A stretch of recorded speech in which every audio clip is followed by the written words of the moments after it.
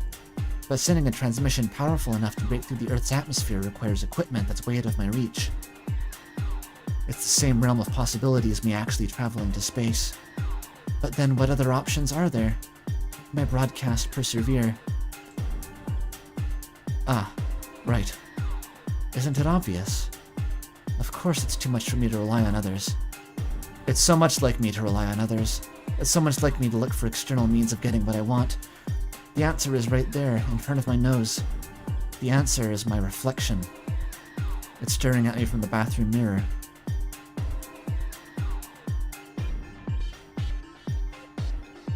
Me. It's all about me. I am my own parabolic antenna. The strength of my signal is decided by my own level of gratitude. It's a matter of my resolve. A matter of my admiration. It's a matter of dedication. If my signal is unable to pierce through the sky, that's my personal failing. That's something I'm responsible for fixing. Can I do that? Can I? Naturally I can. Any point made against that will be an excuse. I just need to work hard. I need to work so hard that I will feel so much more grateful. I need to overflow with adoration. I need to overflow with reverence. I need to overflow with love. If I fail to do that, my voice will never make it to the cosmos. And then, when I'm so overwhelmed with grace that I could die, I'll get up to the highest point atop the sea level that I'm able to reach. I'll climb up high, and I'll look into the night sky, and I will angle myself so that the trajectory is just right.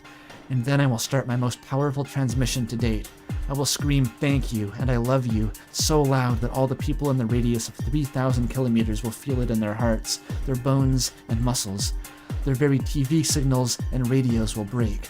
And the next day, the whole world will report radio signal of unprecedented strength blasting from the communism peak.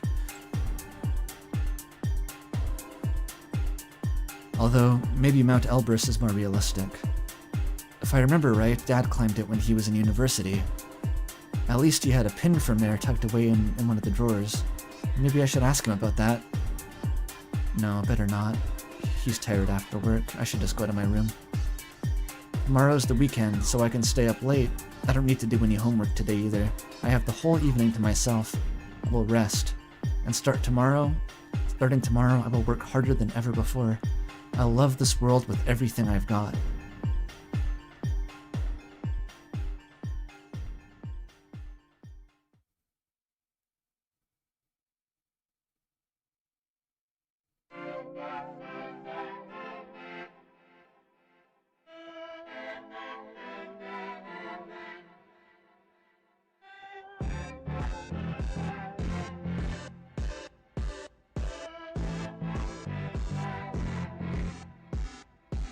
I'm sitting here with my jaw hanging open. I think that's one of my favorite speeches I've ever read. That was wild. Indescribable mix of emotions.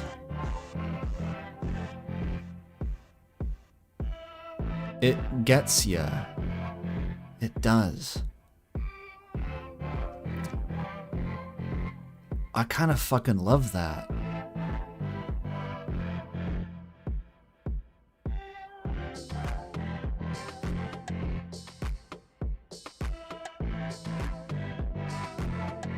Connect to that on an indescribable level. Yeah, it's kind of the same vibe I got from, like, it's Netro doing the 1,000 punches. Well, yeah, that is the 1,000 punches. Where it's like, okay, yeah, whatever that was is like, it's probably not a good thing for her. That's probably not her being in a good place mentally. But it's the kind of, like, bad place mentally that, like, can start a religion. So, like, I don't know, maybe it's using a different definition of good. Someone said in chat, like, oh, she thinks she's Jesus. Yeah, like, that's kind of it. Like, I don't think Jesus was in a healthy mental place when he started, like, dressing in rags and preaching to the desert. It's mania. but like weirdly charismatic mania.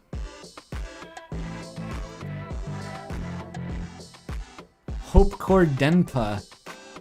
Why do I know what those words mean?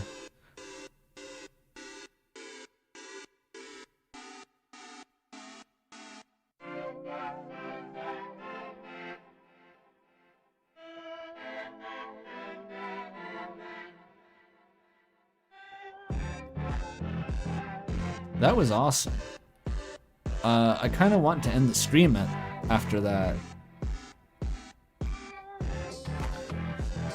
How many chapters are there in this game? Because I was waiting for the end of the Marina chapter, but how does it work? There's 3. Okay, this is a good point to stop then. What a fucking speech. I can't get over that. I'm a sucker for, what am I a sucker for? I think it's just extremely intense worldviews of a certain sort. The kind that, like, they don't even have to be, like, necessarily positive. It just has to be, like, unique in a really evocative way. I think that gets to me somehow.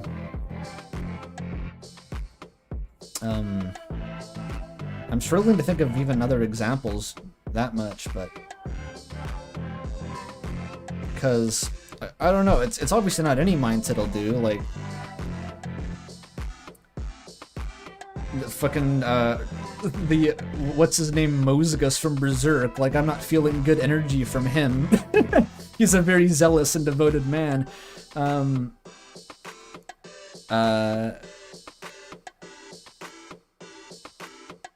Oh, I think the thing it was reminding me of, like, it's like Joxi Ozo a little bit. Just like how they're all fucking weird and demented and have these bizarre mindsets, but they're all just like, they're kind of at maximum power and efficiency doing that, and there's also like nothing you can really say that like would be a better option. I like that. I really like that.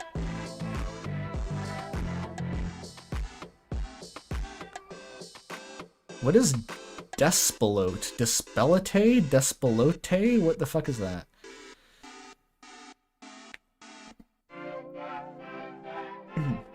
And there's a couple things in Kill 6 Billion Demons like that. We're just like the most insane philosophies you've ever heard articulated so charismatically that you're like, yeah, dude, rock on. I don't agree, but like, sick. I should play it on stream. Whatever Despelote is. Despelote. I was picturing a more depression core game too, but it's a lot different than that.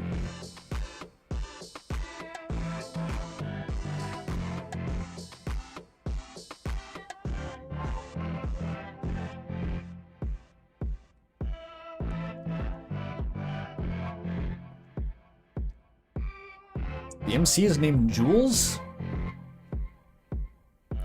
How embarrassing. Guess what? I played... Wait.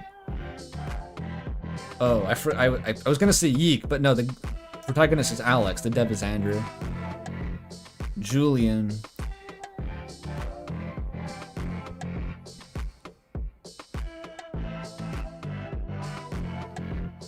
Even Ava a little bit. Like, Ava was obviously just...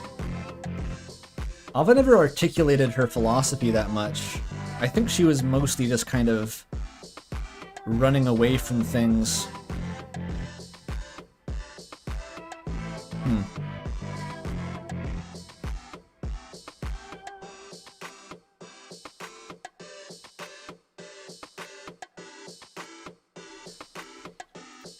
Chat says, I wasted so much emotional energy being 1/100th the kind of empathy freak Asya is growing up to be. I cannot imagine how this girl will ever have the energy if she makes it through college. I kinda get that. I kinda feel that. I've never heard the term empathy freak, but like, I feel like I've gone through phases of my life where feeling empathy is like a variable quantity, you know? Like, I've had empathy freak phases.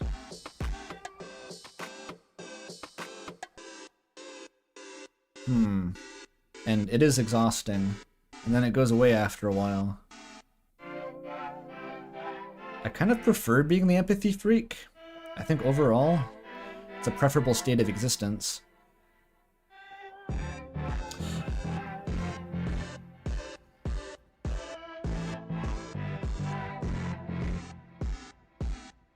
Yeah, the Ava's ideology was my loved ones are holding me back from my awesome suicide attempt. Yeah, wasn't feeling as hype about Ava's whole thing for sure, but when you get like the Knights Belligerent and Kill 6 Billion Demons ranting about like how their god is violence, and if violence fails them, they will kill their god too, shit like that. I'm like, fuck yeah, dude, hell yeah, dude. Whatever bullshit you just said, say it louder. Dude, you should play Yeek. I'm sure Yeek is just like it.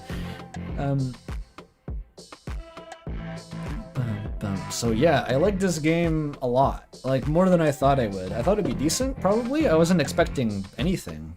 But like, this game is really good. I should play RAM? Yeah.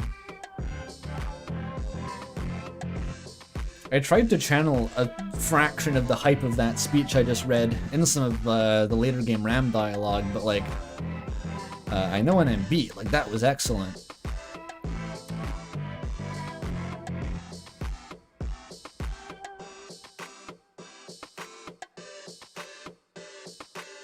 If you like this, you're gonna love Kissy Cutie.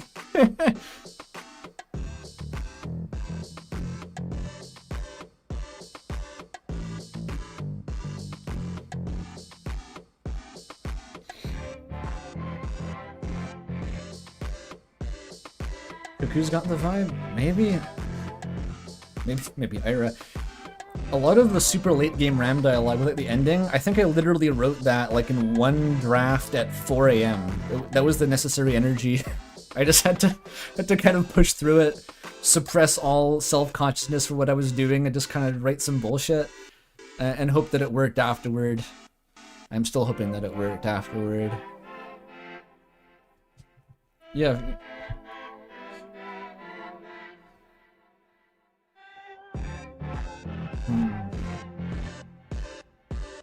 Accidental 5-minute RAM dev stream because I hit the wrong button. Oh, did I do that?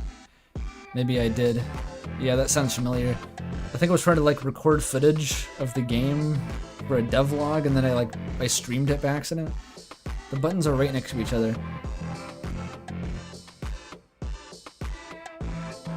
This music goes too. Did someone say this music was royalty free?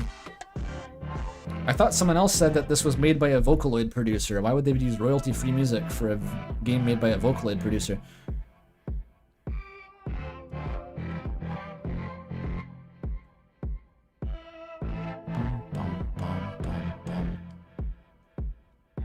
It is royalty-free, what the fuck?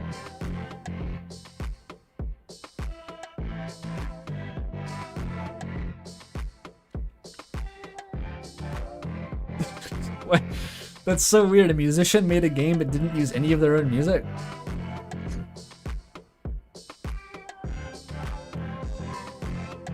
The song with the last speech was really cool. Damn, that's crazy that they got this royalty free. It all fits really well. People say that about Higurashi too, though, right?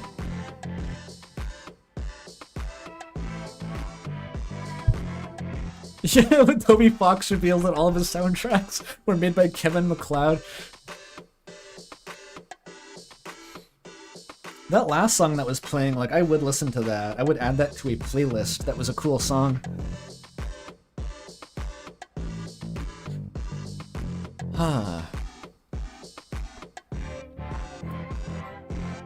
I'm hyped up. I'm too hyped up to end the stream.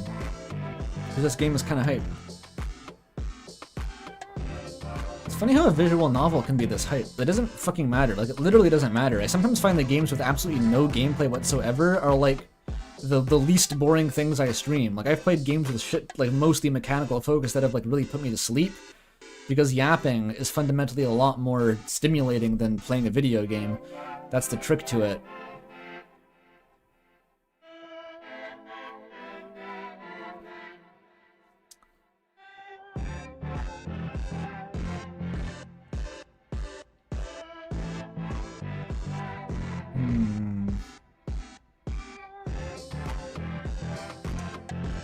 I'm curious if this game is, like, popular. Because I can't remember how exactly I first heard of this. I think Jules was Patient Zero. I'm gonna check the Steam page. How many reviews this got? Okay, almost 4,000 reviews. It's doing pretty well for a VN. That's decent. It's probably made quite a bit. I'm happy. That's good.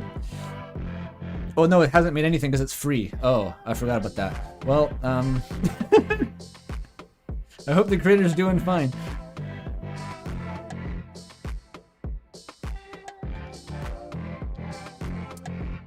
And apparently there's art too. Let me look at the stream art. Yeah, this game is free. I should have mentioned that. Oh, it's a supporter pack though. I should buy the supporter pack. Actually, no, my another reason I streamed this week, by the way, is that my credit card expired and I still have to go get it from the bank. So it's lucky that it was free. Okay, there's an $8 supporter pack with all the art. Okay, that's good.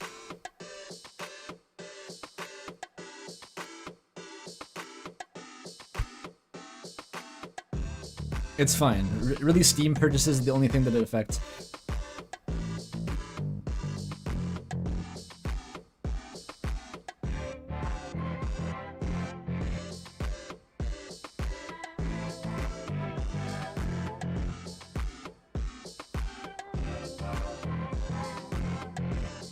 Tesla didn't have a credit card? Did they have credit cards back then? I don't even know. I guess Tesla died in like the 50s or something? I can't remember. He died surprisingly late into the 20th century.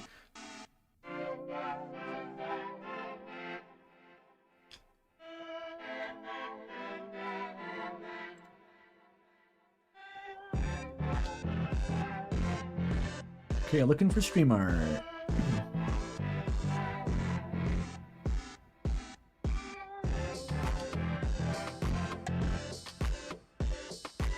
Look, it's a Zooble.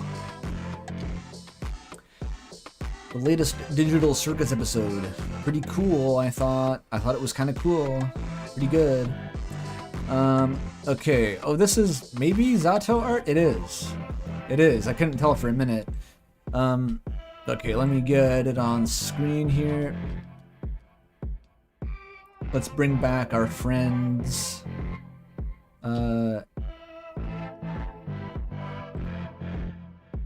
Yeah, Gakvu 2 dope. And let's get Firefox.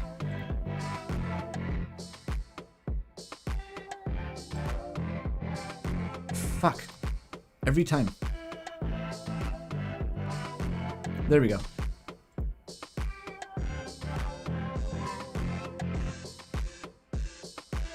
Shit. Now here we are.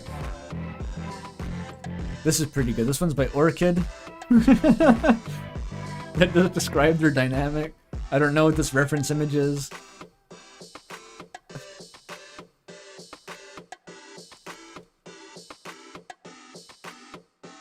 What's Marina full of? Whatever that thing she ordered from the cafe was. I forget the name.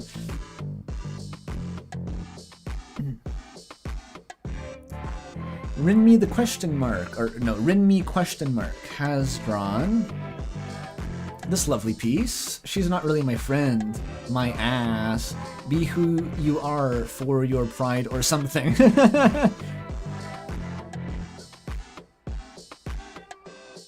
Bangin' poem, my girl. The couch thrower.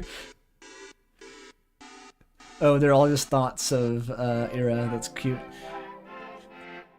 Is there a bird full of milk? No, it was Asya ate the milk bird. The bird milk. Marina ate something else.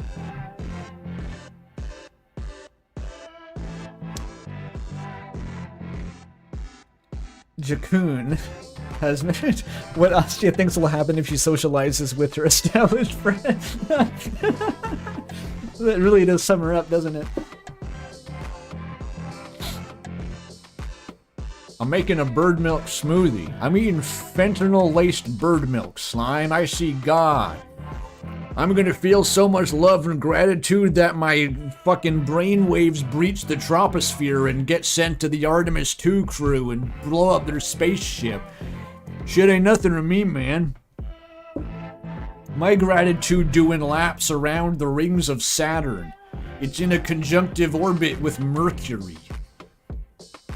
My gratitude subject to special and general relativity. My gratitude a quantum state. My gratitude visible across the fuck, I forgot a word, a buzzword that I needed. Fuck, okay, it's gone now.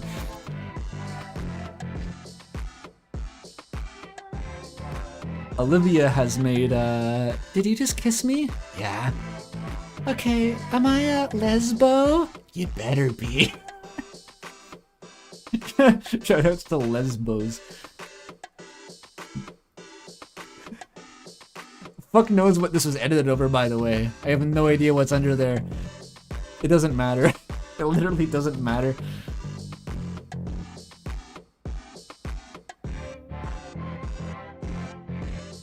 Shout out to Lesbos.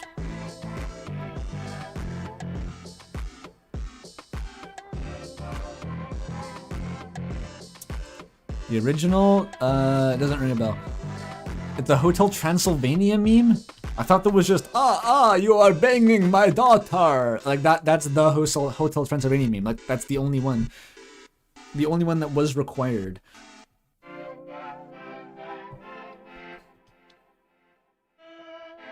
It's Mavis and Rapunzel. Jesus.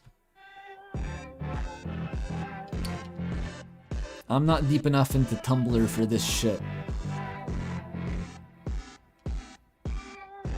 Mavis and Rapunzel. Good lord. The depths. Hotel Transylvania was something that passed, it felt like, immediately into ironic meme domain. Like, it was never popular, it just became an ironic meme the instant it was created. That's my memory of that movie. I wasn't there for the Onceler and Jack Frost crack shipping chat. He wasn't there. No shit, I wasn't on any social media until I played Undertale. And after Undertale, I wasn't on any social media.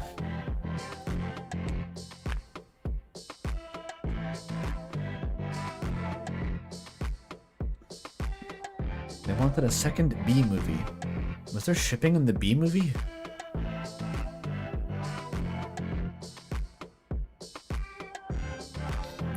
Am I based for that? I guess so. It's just easy not to do something that you've never done. Okay, tell me about the B movie shipping. I'm all ears. I want to know about that. Who were they shipping? With who? There was Girl and there was Seinfeld. Was it those two? Don't worry about it? What? No, I'm gonna worry about it. I'm worried now. Who are they shipping?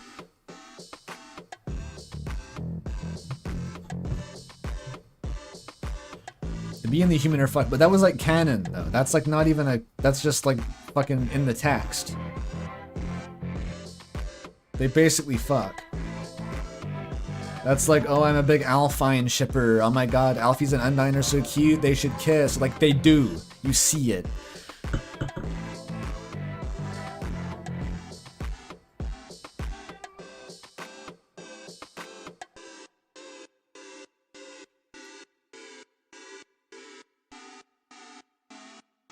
They shipped Seinfeld B with his bee friend. Excellent. That's what I'm talking about. Like, unnamed extra from the first 2 minutes of the movie.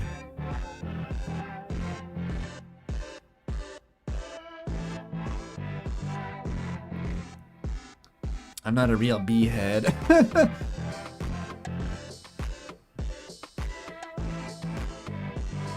They were shipping Nemo's father with the straight fish with the scar. Look, okay, the animated Disney Pixar crowd is its own thing, is its own kind of demographic. I'm not part of it. I try not to judge. I've seen there's a cartoon YouTuber, cottage industry, the Schaeferillis. They exist. I'm not saying that Schaeferillis is shipping Nemo's dad with the Scarfish. That's not what I meant.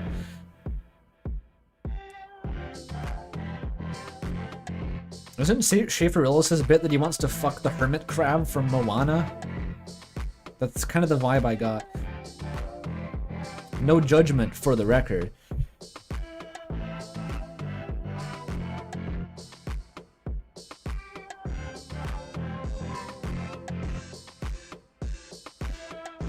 Oh, Schaeferillis is the hermit crab. Okay, I misread the vibes.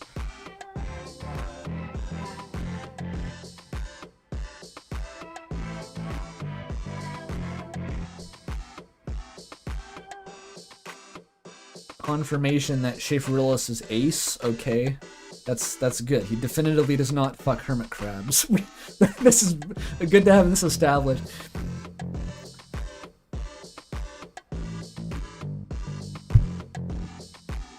I have also never fucked a hermit crab, so we have that in common.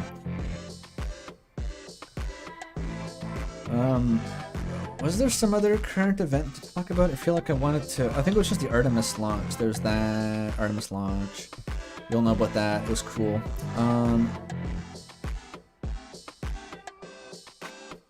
Glad you addressed that. Yeah, thanks.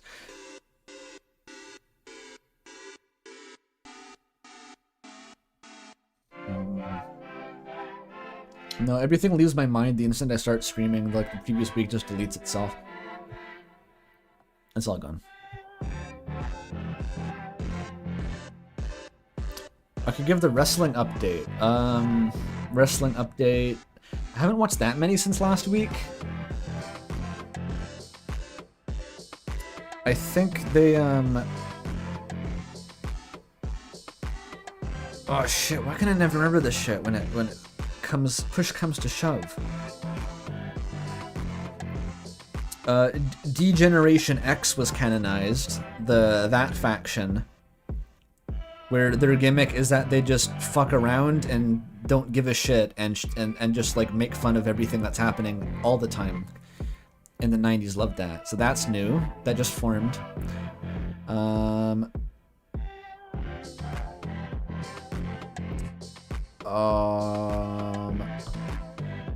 They have Kane running around now. That's like the Undertaker's fake little brother who wears like a red gimp suit and just attacks random people. Oh yeah, Goldberg debuted in the WCW, who I've never heard of Goldberg before. He's like some random guy to me, but apparently he's like a megastar and is just now debuted, so that's cool. I don't know what his deal is though. He's just like a muscly guy with a beard and he wins a lot. I don't really get the point. Oh, this is the news. Brian Pillman died. Not this week, to be clear. In 1997, the documentary progressed to the death of Brian Pillman, who is like... It had to happen eventually. I knew that there was going to be deaths coming in that series, but like it finally hit, where he literally died of a heart attack right before a show in his hotel room, and they had to like work around it. And they did this really, really weird, shitty interview with his widow like a day after he died too, like on live television. It was fucked up. It was fucked up.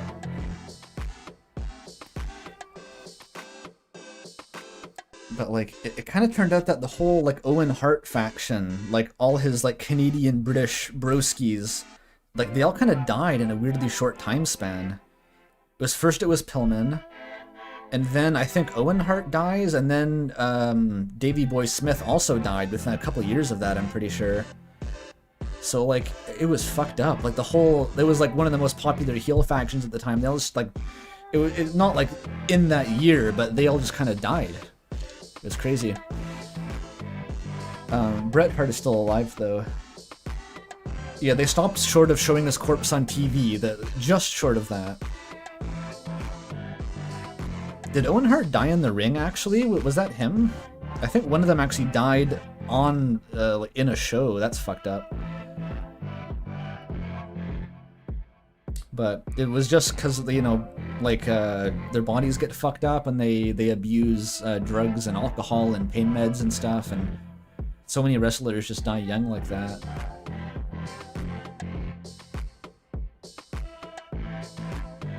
died during a pay-per-view and the show continued once they cleaned up his body. That's fucking insane. That's insane. What year was that? Is that gonna be an episode in this fucking documentary? What the fuck? Cause yeah, like one of them died from like he like fell off the roof or something, right?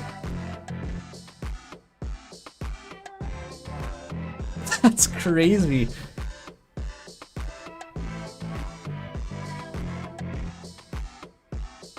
$1999. I think that will be like right at the end of the series. I think it does go that far.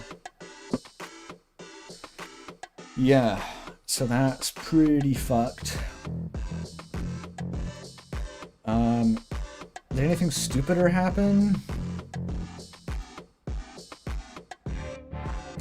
They're kind of spinning the wheels on a lot of the storylines. Oh, The Rock is back and he's finally a heel now. That's cool. Maybe that was earlier though. I'm trying to like summon back all of 1997 wrestling from memory here. The Undertaker has not thrown Mankind off the Hell in a Cell. I don't know when that happens, but he did throw Shawn Michaels off the Hell in a Cell, which was the original Hell in the Cell. And it wasn't as big of a fall as Mick Foley took, but it was like the original, like he was trying to climb down and then he got booted off the edge through the announcer's table, so technically Shawn Michaels did it first. It still looked pretty bad. The heels are the villains, yeah. Dwayne The Rock, yeah, that one. Johnson, The Rock Dwayne.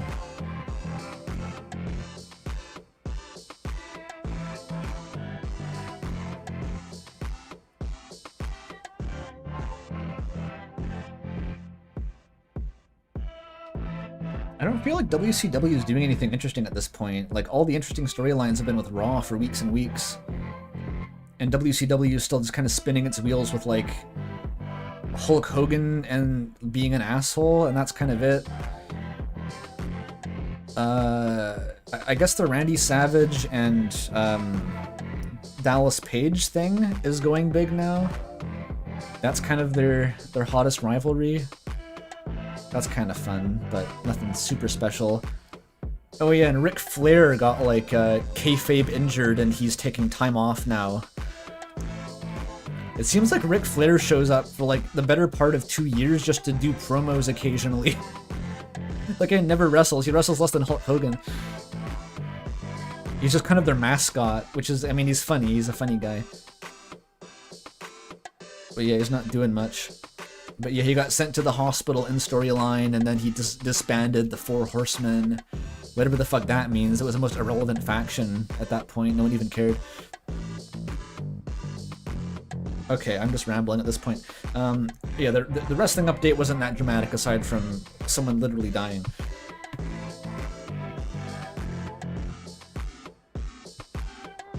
Okay. I think I'll stop procrastinating and end the stream now. I'm just kind of spinning my wheels here.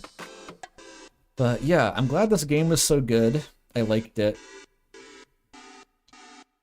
And I'm gonna play more next week at the usual time, I think. It was fun even though you cried. That's the best kind of fun, isn't it?